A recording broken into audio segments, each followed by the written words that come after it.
Good morning, dear students. Welcome back to your another session of your online classes.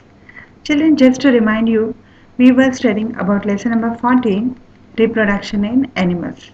Till now, we have studied about the asexual mode of reproduction in animals, especially the unicellular organism.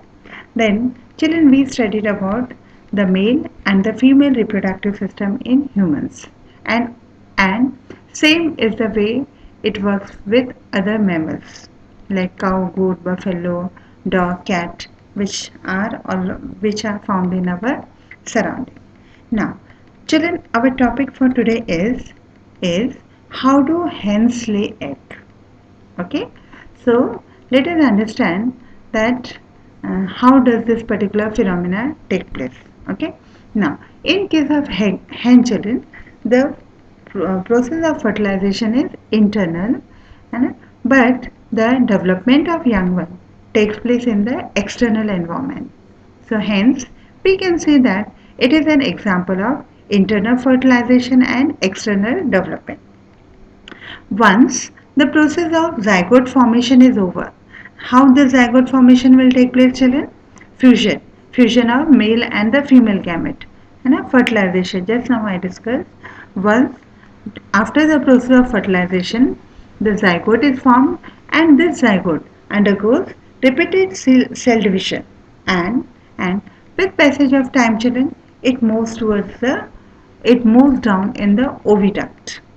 And when this whole process is taking place, there are many number of protective layers which are formed above the embryo. Now these protective layers which are formed over the embryo, actually they help in storing the food, because the development of young one will take place in the outside environment. So it will need food for at various stages. So that is why these protective layers actually store the food and also help in protecting the embryo. And at the last, one protective layer is formed, which is actually the eggshell. The eggshell is hard and is made up of calcite, which is crystalline form of calcium carbonate. Children, you must have seen egg of so many birds. One common is the hen's egg, which are sold in the market, but different birds, they have a different type of eggshell. Some of the birds, they lay blue color egg, and some, like the tittery which is found near your home, it gives a spotted egg. So different birds give different type of egg. So it was basically about the hen's egg. Now this is a picture in which you can see the different stages taking place. So children, this is the first stage, this is the first stage, and the here zygote formation, embryo formation, then protective layer form, and you can see a chick is formed here, you can see. And ultimately, children, after 21 days a beautiful chick has come on earth, and again it will mature, and depending whether it's a hen or it's a cock, its life cycle will pursue further.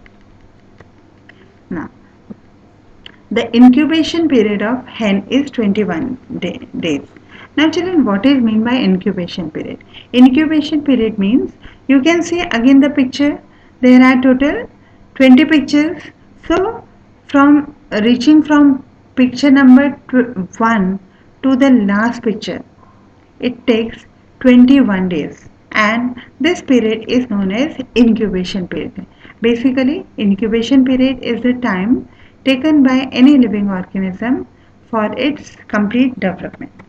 So, in case of hen children, the incubation period is 21 days, and complete development of embryo inside the egg take place for 21 days. Incubation period can be defined as the time taken for the embryo for the complete development of young one. Now, during the incubation period, children, the egg needs a suitable temperature, and this is done by the mother hen by sitting on the egg. So if you find any hen sitting on the egg, do not disturb her, because She is preparing uh, to give birth to her young ones. Once the embryos are matured, it breaks on its own, and the eggshell from the eggshell it comes out as the chick. And this process of the embryo, matured embryo, breaking the eggshell and coming out is known as hatching. And children, if you have seen any movies like there are so many series of Jurassic Park. So if you have seen Jurassic Park, this whole cycle they have explained very nicely.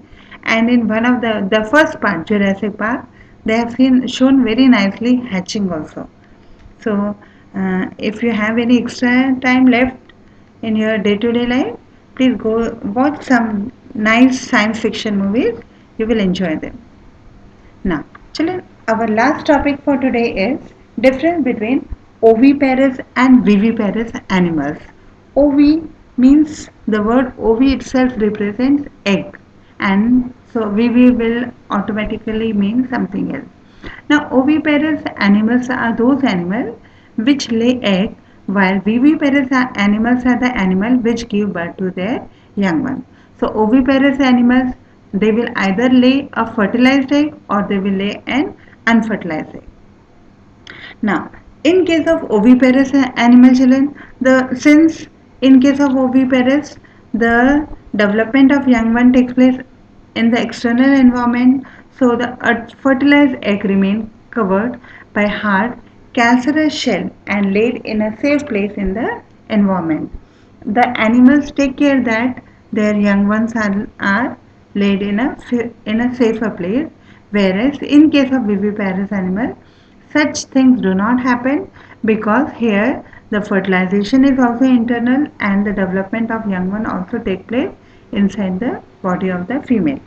Here, in case of oviparous, the chances of survival of young one totally depends on the environmental factor and like or we must check that those eggs are not eaten up by some other animal, while in case of viviparous animal the survival is very high because the embryo is very well protected in mother's body. So that is why children, oviparous animals they lay egg in a large number. Like in case of frog, in case of fish and hen, daily they give one egg. Whereas in case of viviparous animal, laying of egg is controlled by a cycle which is known as menstrual cycle, and depending on different type of animal, the duration of menstrual cycle is different, about which we will study in our lesson number 15.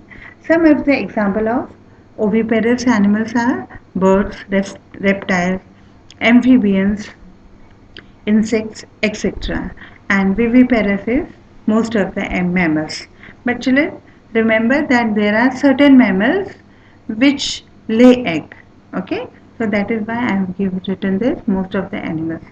Children, I took a very small concept today.